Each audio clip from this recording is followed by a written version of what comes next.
नमस्कार, मैं हूं निशा। आप देख रहे हैं पंजाब केसरी टीवी। धनबाद में अंबे आउटसोर्सिंग के 6 मजदूर एक दुखद हादसे में अपनी जान गंवा चुके हैं। बीसीसीएल क्षेत्र में हुए हादसे के बाद मृत मजदूर के परिजनों ने कंपनी प्रबंधन के खिलाफ मोर्चा खोल दिया है। परिजनों ने शव को गेट पर रखकर प्रदर्शन किया और 1 करोड़ रुपए की मुआवजे की मांग उठाई है। आइए देखते हैं ये खास। धनबाद में बीसीसीएल एरिया 4 अंतर्गत काटा पहाड़ी में संचालित लंबे आउटसोर्सिंग में शुक्रवार को हादसा हुआ था। इस हादसे में सर्विस वैन के खाई में गिरने से 6 मजदूरों की मौत हो गई थी। 2 दिनों के रेस्क्यू के बाद सभी मजदूरों के शव निकाल लिया गया था। वहीं मृतक मजदूरों के परिवारों के लिए मुआवजा और नियोजन को लेकर कंपनी प्रबंधन से मजदूर यूनियन और नेताओं ने बातचीत शुरू कर दी।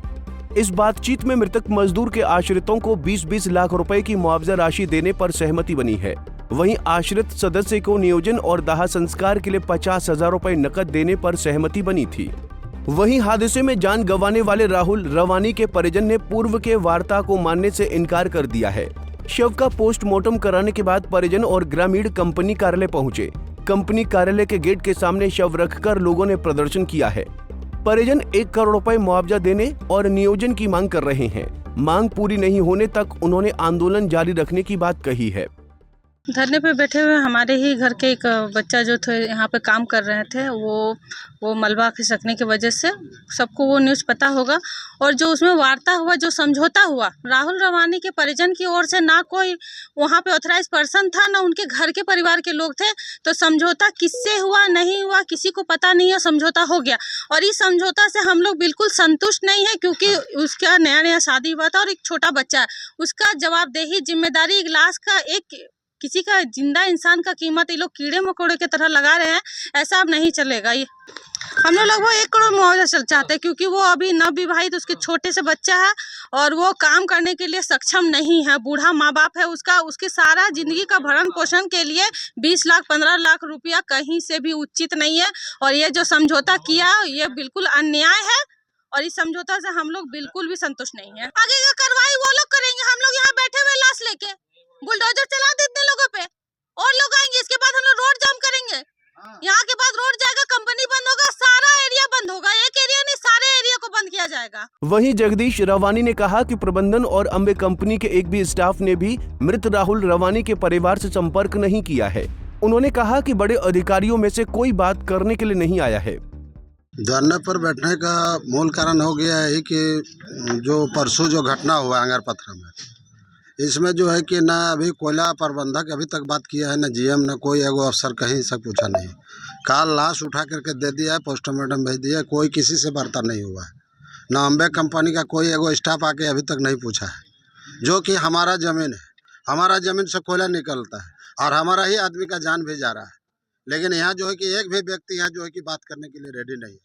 आज ऐसा दुनिया जो है कि आज झारखंड राज्य अलग होने से क्या फ़ायदा हम लोग को मिला, जमीन दे के क्या फ़ायदा हम लोग को मिला। जान भी ले रहा है, बच्चा लोग का जो है जान चला गया है। वो वार्ता करने के लिए अभी तक उसका पास समय नहीं है। आज हम लोग कल से बैठे हुए, कल भी बैठे हुए थे, आज 9 बजे से बैठे हुए, एगो प्रबंधक कोई आया नहीं। कोई समझौता हम लोग को कोई नहीं बुलाया। हम लोग उसका भतीजा है मेरा, कोई नहीं अभी तक बुलाया ना। हम लोग इसका विषय में जानते हैं। लाश अभी जो है कि वहाँ पड़ा हुआ गंद मार रहा है। अभी हम लोग मजबूरी, कोई शौक से आता है, शौक से बैठे हैं। जिसका जान गया वो ना समझेंगे, दूसरा आदमी को क्या मतलब है। वहीं मौके पर मौजूद लोगों का कहना है कि प्रबंधन ने मृत राहुल रवानी के परिजनों से कोई संपर्क नहीं किया है। उन्होंने कहा कि राहुल रवानी के परिवार को इंसाफ दिलाने के लिए पूरी कोशिश करेंगे। जी, कल जो वार्ता हुआ है उस पर जो दावा किया जा रहा है, उस पर एक बड़ा आश्चर्यचकित बात है कि उसमें से जो एक परिजन जो राहुल रवानी करके है, जो बलियापुर क्षेत्र से है, उनका ना किसी परिजन से किसी तरह का कोई वार्ता हुआ, ना सारे यूनियन संगठन मिलके राहुल रवानी का परिजन से किसी ने ना संपर्क किया।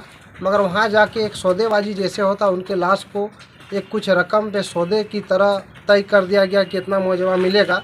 मगर नहीं राहुल रवानी का किसी परिजन, न घर परिवार, किसी से किसी तरह का सवाल पूछा गया, नहीं आश्वस्त किया गया, नहीं उनको वहाँ जहाँ पे वार्ता हो रहा था वहाँ ले जाया गया, नहीं वार्ता सफल होने के बाद इन लोगों को सूचना दिया गया। किसी तरह का कोई बात नहीं रहा। तो इसी क्रम में हम लोग आज राहुल रवानी का शव लेके हम लोग कंपनी गेट के आगे आए हुए हैं, ताकि राहुल रवानी को जो इंसाफ मिल सके। उनके परिवार का जो मांग है वो कंपनी प्रबंधन से हम लोग बात करने आए हैं, और हम लोग का जो मांग है वो पूरा करे कंपनी प्रबंधन। मांग है कि जो मुआवजा कल हम लोग अखबार में देखे हैं, उस मुआवजा से इस परिवार संतुष्ट नहीं है। तो हम लोग चाहते हैं टेबल पे बैठ के एक बार फिर से वार्ता हो, जो परिवार का जो इच्छा है, क्या चाह रहा है, उस चीज़ को पूरा कर दिया जाए। तो हम लोग ऐसे ही इस धरना को समाप्त करने के लिए तैयार हैं। नहीं, संतुष्ट नहीं है। हमने समय तमाम परिजनों से बात हुआ, डायरेक्ट परिजन का नकार है कि भैया नहीं हम लोग किसी तरह वार्ता में थे, नहीं हमारे कुछ लोग भी नहीं थे, ना ही हम लोग परिवार से थे, मगर पता नहीं कहाँ क्या वार्ता हुआ, हम लोग को कुछ बताया तक नहीं गया, और हम लोग इस चीज़ से संतुष्ट नहीं है। बीसीसीएल के प्रबंधक और अम्बे आउटसोर्सिंग के कर्ता धर्ता को मृत मजदूरों के परिजनों को उचित मुआवजा देना चाहिए। अब देखना ये होगा कि कंपनी प्रबंधन पीड़ित परिवार की इस मांग पर क्या रुख अपनाता है। क्या परिजनों को न्याय मिलेगा या संघर्ष और लंबा खिंचेगा, इस पर हमारी नजर बनी रहेगी। ऐसे ही तमाम अहम खबरों के लिए हमसे जुड़े रहिए और देखते रहिए पंजाब केसी टीवी। नमस्कार।